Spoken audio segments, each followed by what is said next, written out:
بصفر من النقاط خارج المسابقة.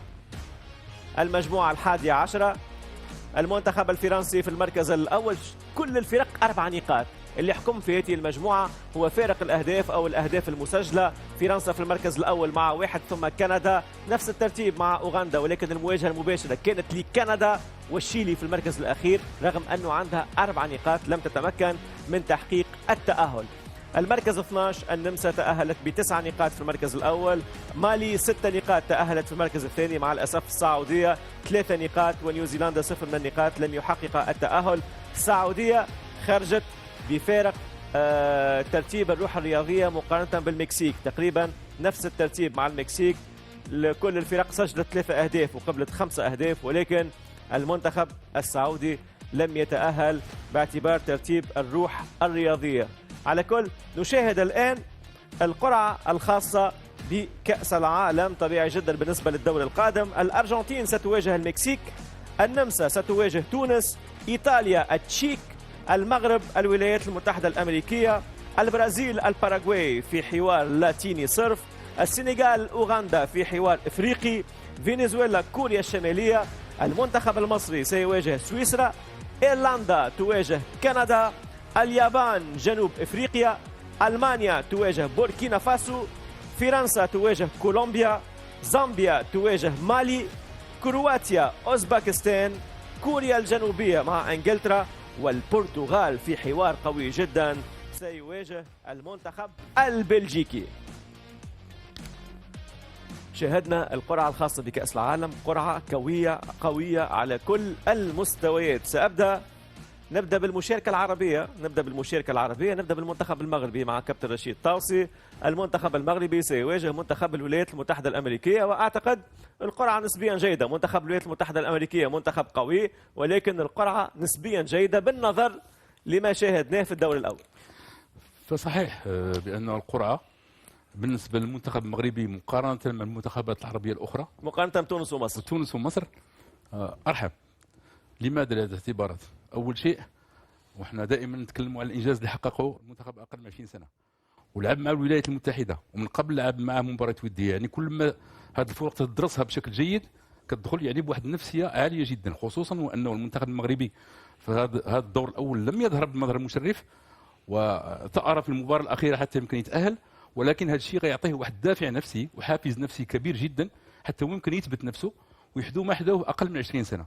واظن بانه المنتخب المغربي له كل من الامكانيات بالعناصر ديالو، واكيد حتى المدرب نبيل باها يعني صحح ما يمكن تصحيحه، ولاحظناه في المباراه الاخيره، علما بان ما كانش هناك توازن بعد خروج بعض اللاعبين. ولو ان الحقيقه مباراه كاليدونيا ليست مقياس، ولكن انت تعرف اخي هيكل، دائما في هذه البطولات الدور الثاني دائما تمشي يعني اجواء اخرى خصوصا بخروج المغلوب بدون اشواط اضافيه، واكيد لو كان في تعادل يكون ضربات جزاء، ولكن بدون اشواط اضافيه. صحيح، هو في فرق ممكن تلعب على هذه النقطه لانه ما فيش حصص اضافيه بالنسبه للمباريات القادمه. لو انه قلنا القرعه رحيمه مقارنه بمصر وتونس، ولكن هذا لا يمنع ان الولايات المتحده الامريكيه من افضل المنتخبات التي ظهرت بوجه محترم في هذه البطوله، وسنعود لهذا في مباراه اليوم امام تشيكيا.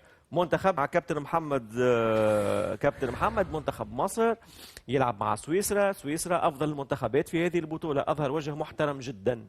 خلينا نقول ان البطوله دي اظهرت كذا منتخب بقدرات عاليه جدا جدا، ومن ضمنهم المنتخب الامريكي.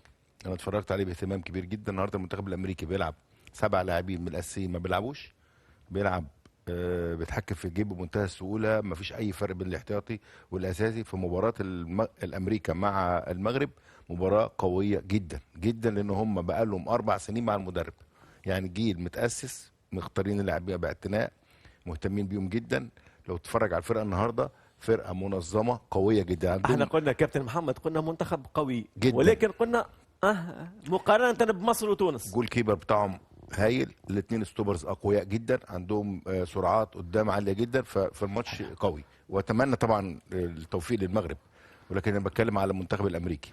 منتخب سويسرا فرقه محترمه جدا، كسبانه 3 مباريات، ادائها منظم جدا، ودي اللي انا ملاحظها في البطوله دي. احنا بنتكلم على كندا، سويسرا، امريكا، فرق ما كانتش بنفس المستوى بتاعت اللي بنتكلم عليه، مثلا البرتغال، بلجيكا، الفرق اللي هي باع كبير جدا. ولكن لا تنسى ان سويسرا في هذا الصنف، في هذه الفئه السنيه فريق فازت رائع. بكاس العالم، فريق رائع. وفازت بكاس العالم. عندها لا، لا، تقاليد، لا. عندها تقاليد في الفئات السنيه.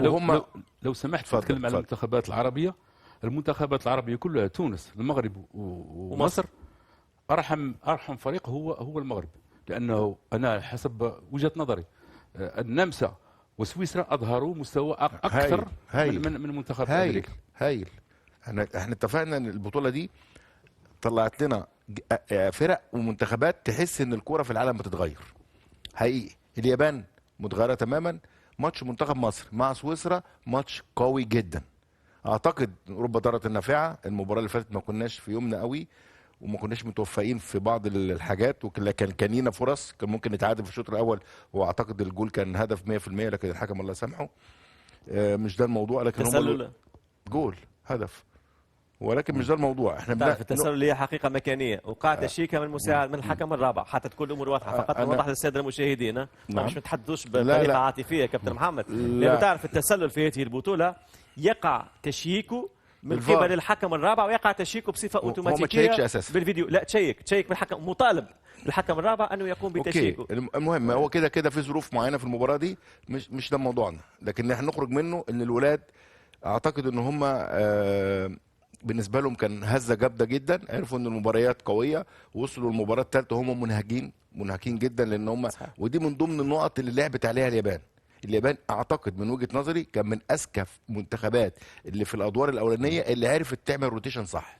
هو على فكره هو ليس تحليل فقط، هو قراءه سريعه الان في القرعه. فأكيد هي وليست قرعه، لانها قرعه موجهه بالترتيب. وعلى فكره نفس السيستم سيقع اعتماده في كاس العالم بالولايات المتحده الامريكيه، المكسيك وكندا. يعني لازم نفهم العمليه، لانه الترتيب مهم جدا. الان انك تكمل الاول، لا، يعني لازم تكمل الاول وتكون افضل من الاوائل في المجموعات الاخرى. لما تكمل الثالث لازمك تكون افضل من الفرق اللي في المجموعات الاخرى، حتى ممكن تجد قرعه ارحم، مثل ما قال كابتن رشيد من شويه، يقول في منتخبات ارحم من منتخبات اخرى. القرعه دي معموله عشان اللعب الهجومي، لان معنى كده ان كل مباراه بتلعبها هي لها اهداف لازم تحققها، صحيح، وفي نفس الوقت تقلل مشاكلك، في نفس الوقت تاخد بالك من الانذارات وسوء السلوك. فالقرعه، لكن في نقطه هامه جدا، في عندنا مجموعه كلها 4 بونت. اعتقد ان ممكن بعدين يحصل مناقشه الموضوع. مش نرجع لها كابتن محمد، مش نرجع لها بعد قليل، مش نرجع لها انا باش نتمم. لا فقط بسرعه لانه ما عادش في وقت. اوكي، علما بانه واخا هذه المنتخبات قويه، ولكن احنا عندنا واحد عزه النفس كعرب بان المنتخبات العربيه من مصر وتونس والمغرب ان شاء الله حيكونوا احسن. نتمنى ان شاء الله باذن الله. ان شاء الله. ولو انا بالنسبه لي انا الفوز في المباريات ليس بعزه النفس، الفوز في المباريات انك يكون عندك مشروع مهم وتكون الامور جيده. فقط نختم مع المنتخب التونسي، لانه تونس كابتن رشيد سيكون مع النمسا، وايضا مباراه مهمه للمنتخب التونسي مع المنتخب النمساوي. والمنتخب النمساوي مثل سويسرا الحقيقه قدم مردود رائع جدا. انا قلت لك مثل سويسرا، ولكن اللي يعني انا يبقى فيا كثير هو اصابه اللاعب سلامه اللي كان مؤثر جدا. متقاطعه صحيح. على فكره وفي اقصاء في وسط الميدان اللاعب سيف الله، في اصابات اخرى ايضا في المنتخب التونسي. وكابتن محمد قالها، يمكن ارهاق بعض الاحيان، اصابات اللي تاثر على بعض الفرق. ولكن اظن بانه في هذه المباريات من هذا الشكل، بهذا يعني بدون، كما سبق ان ذكرت، بدون اشواط اضافيه، اكيد بانه المدربين حين عملوا قراءه للفرق اللي يلعبوا معها، اكيد هذه القراءه وهذه الدراسه يلعبوا على نقاط قوه ديالهم ويقلوا من نقاط ضعفهم. واظن بان المنتخب التونسي كذلك له كلاعب واسلوب جماعي، عنده امكانيات باش يمكن له يسجل. واضح. على كل طولنا شويه، عملنا قراءه في القرعه باعتبار القرعه هي الحدث اليوم، وسنحاول حتى من خلال المباريات كل مره نرجع للقرعه ونرجع للمباريات المنتظره ان شاء الله. مباشره التقرير الخاص باربع مباريات، سنشاهد 4 مباريات، مباراه اوغندا وفرنسا، ايضا